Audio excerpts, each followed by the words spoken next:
আসসালামু আলাইকুম প্রিয় দর্শক শ্রোতা। এটা হলো আমাদের শরণখোলা টু মাসুয়া ফেরিঘাট। তো আমরা একসময় এই নদীতে শুধু খেওয়া পাড়াইতাম।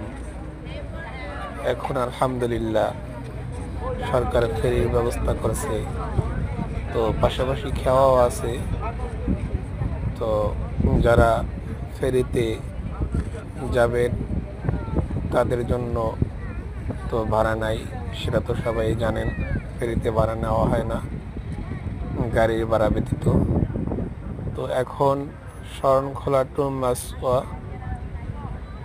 ফেরিতেও যাতায়াত করা যায়। তো যারা শরণখোলার সুন্দরবন দেখতে যাবেন তো তারা এখন খুব সুন্দরভাবেই যাতায়াত করতে পারবেন, এই নদী পার হতে পারবেন ইনশাআল্লাহ।